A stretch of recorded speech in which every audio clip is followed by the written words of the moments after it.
Minute, ഞാൻ gate open ചെയ്യാം.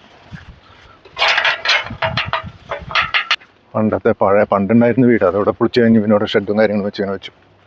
ഞാൻ ഒരു മരം കാണിച്ചു. പണ്ടത്തെ തൊഴുത്ത, പണ്ട് പശുക്കുള്ള കാലഘട്ടത്തിൽ ഉണ്ടായിരുന്ന തൊഴുത്ത. നമസ്കാരം. വഴിയൊക്കെ വൃത്തിയാക്കിയിടാൻ പണിക്കാർ വരാമെന്നുണ്ട്, പുല്ല് വെട്ടണവർ. മൊത്തം കാട് പിടിച്ചു, കാരണം മഴ അത്രയധികം ശക്തിയിൽ പെയ്തിട്ടുണ്ട്. അപ്പോൾ അവരിപ്പോൾ വരാമെന്ന് പറഞ്ഞു, വെയിറ്റ് ചെയ്ത് നിൽക്കുകയാണ്. ഇന്നിപ്പോൾ ശനിയാഴ്ച കാരണം എനിക്ക് വേറെ പണിയൊന്നുമില്ല, ഇപ്പം എത്താമെന്നാണ് പറഞ്ഞിട്ടുള്ളത്. ഞാനിവിടുത്തെ അവസ്ഥ ഒന്ന് കാണിച്ചു തരാം കേട്ടോ. ഇത് അതായത് പുല്ല് വെട്ടുന്നതിന് മുമ്പുള്ള അവസ്ഥയും പുല്ലൊക്കെ വെട്ടി തീർന്ന് ക്ലിയർ ആയതിനു ശേഷമുള്ള അവസ്ഥയും കാണിച്ചു തരാം.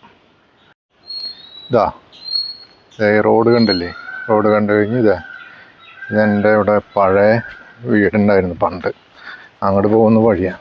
അതൊക്കെ കിടക്കുന്ന കിടപ്പ് കണ്ടില്ലേ, വല്ല പാമ്പെന്തെങ്കിലും ഉണ്ടെങ്കിൽ കാണില്ലേ, ഇത്രയും കാട് പിടിച്ച് കിടക്കുക. ഒരു മിനിറ്റ്, ഞാൻ ഗേറ്റ് ഓപ്പൺ ചെയ്യാം.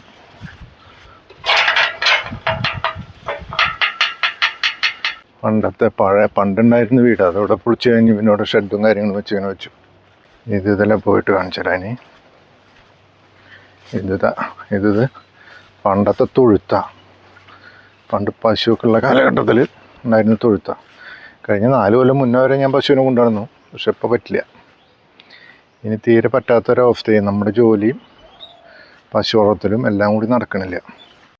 ഞാൻ ഒരു മരം കാണിച്ചു തരാം. അതിൻ്റെ പൂവ് പണ്ട് പൂജയ്ക്കൊക്കെ ഉപയോഗിച്ചിരുന്നത്, ഇപ്പോൾ ഉപയോഗിക്കും. ശിവൻ്റെ അമ്പലത്തിൽ, ശിവക്ഷേത്രങ്ങളിലൊക്കെ ഉപയോഗിക്കുന്ന ഒരു പൂവാണ്, നാഗലിംഗം എന്ന് പറയും, നാഗലിംഗപ്പൂവ്. അപ്പോൾ അതിൻ്റെ ഒരു കായുണ്ട്. ആ കായ കണ്ടു കഴിഞ്ഞാൽ നിങ്ങൾക്ക് മനസ്സിലാവും, കാരണം കണ്ടിട്ടുണ്ടായിരിക്കും ആളുകളത്. ശിവക്ഷേത്രത്തിലൊക്കെ പോകുമ്പോൾ അത് കണ്ടിട്ടുണ്ടാവും. അവിടെ ഈ മരം അവിടെ നിൽക്കുന്നുണ്ടാവും, ഇതുപോലെ അങ്ങനെ വലിയ കായകളായിട്ടുള്ളത്. ഇതാണ് ഈ മരം, നാഗലിംഗം. ഇതതിൻ്റെ പൂവാണ്. ഇത് പൂവാണ്, ഇങ്ങനെ ഇരിക്കും, അതിനുള്ളൊരു ഇതുണ്ടാവും. അതിനുള്ളിൽ കായ ഉണ്ടാവുന്നത്, ഇങ്ങനെ നിറയെ കായകളുണ്ടാവും. പക്ഷെ ഇത് നമുക്കൊന്നിനും ഉപയോഗിക്കാനൊന്നും പ്രത്യേകിച്ചൊന്നിനും പറ്റില്ല. ഇതിങ്ങനെ വലിയ മരമായിട്ട് വരും.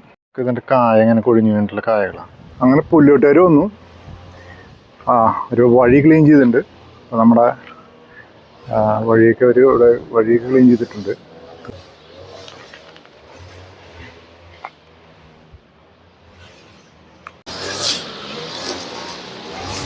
വെട്ടിക്കൊണ്ടിരിക്കുന്നു. നമുക്ക് വെട്ടിക്കഴിയുമ്പോൾ ഞാൻ കൂടുതൽ വീഡിയോ ഇടാം. നമ്മൾ രാവിലെ കാട് പിടിച്ച് കിടന്നിരുന്ന സ്ഥലം ഒരു വിധം നടക്കാൻ പാകത്തിനാക്കിയിട്ടുണ്ട്. ഇതിങ്ങനെ ആ ഗേറ്റിൻ്റെ വഴിയൊക്കെ ഒരുവിധം ക്ലിയർ ആയിട്ടുണ്ട്, വഴികളൊക്കെ അല്ലേ. രാവിലത്തെ കണ്ടീഷൻ ഇപ്പോഴത്തെ കണ്ടീഷൻ മാറി.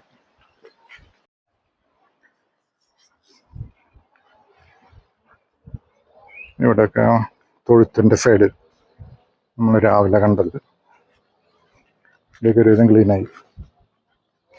ഇനിയുണ്ട് കുറച്ച് സ്ഥലമൊക്കെ വൃത്തിയായിട്ടുണ്ട്. ഒരു ദിവസം കൊണ്ടും തീരില്ല, 2 ദിവസം വേണം. ഓക്കെ, നമ്മുടെ പണിക്കാർ കുഴപ്പമില്ല, അവർ ഉഷാറാണ് ആൾക്കാർ. വഴി അവിടെ നിന്ന് വരുന്ന വഴിയൊക്കെ ക്ലീനായി. കാണാം, ബൈ.